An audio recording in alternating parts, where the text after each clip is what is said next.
Ko'ylagi oxida beg'ubordi, meni maftun etgan bir iqordi.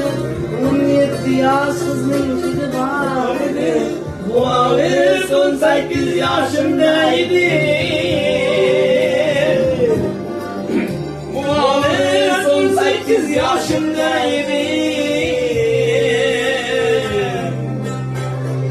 Jilazor poyoni hech ko'rmasdim, o'ngacha kesaldim joy yurmasdim. Sizlarga baxtlar qushlar qilmasdim, olis 18 yoshimda edi. Olis 18 yoshimda edi.